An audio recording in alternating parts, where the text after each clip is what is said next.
Hi, my name is Victoria Hoffman, and this is my video on the work economy.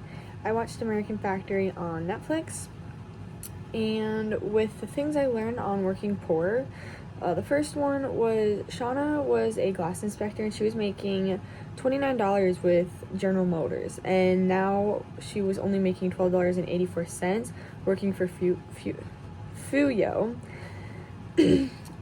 With that major setback, she had to make some major cuts to be able to support her family and give her family all that she needs. Because from $29 to $12.84, that is a major decrease in money from what she was used to. Number two, Wong was a furnace engineer, and he doesn't have any time to eat lunch because he works a 12-hour shift constantly. So for him to be able to get food in him and get something in him, he will eat Twinkies when he can. And number three, Jill was a forklift operator, and she lost her house when the General Motors plant closed. Even though she's working for Fuyo now, she still has to live with her sister to be able to have a house because she's not making enough money for her to be able to afford her house. For the social status, before General Motors closed, workers were making a pretty decent amount of money, and now when they work with Fuyo, they're hardly even making enough to get by. So their social status is very low right now because they are hardly making any money to even live off of, let alone do anything else with, go buy nice things or go on nice trips. Chinese thinks that the U.S. citizens were very lazy. They also describe them as very slow with fat fingers. They think that the Chinese workers just work way harder than them, and since that they were working in China where things were completely different, they're from the U.S., coming to the U.S. and seeing how we work, they just think that it's unbelievable on how we work and how we only work 8-hour days and they work 12-hour day shifts constantly.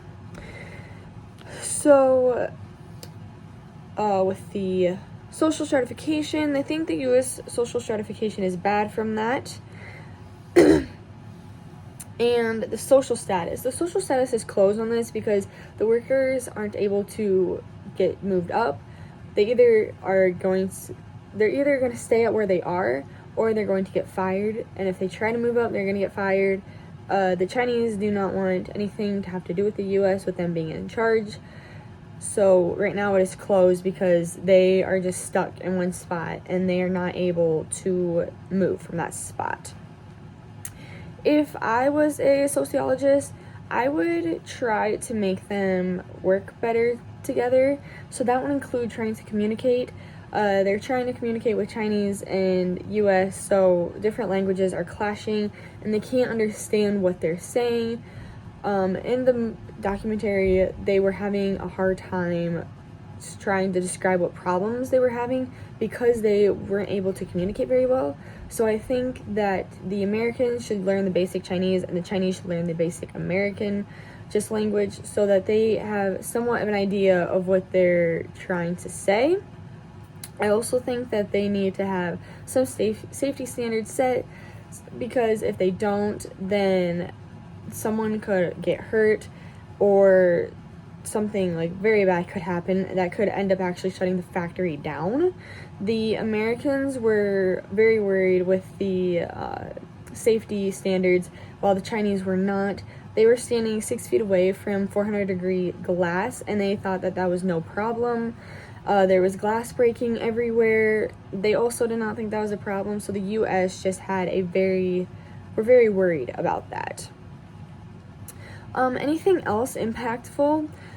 At the beginning, they wanted a unionization, and they pushed for one, they wanted one, but in the end, they actually didn't end up wanting one, because they knew that if they were to set one in, then they wouldn't have been able to work because the factory more than likely would have probably gotten shut down.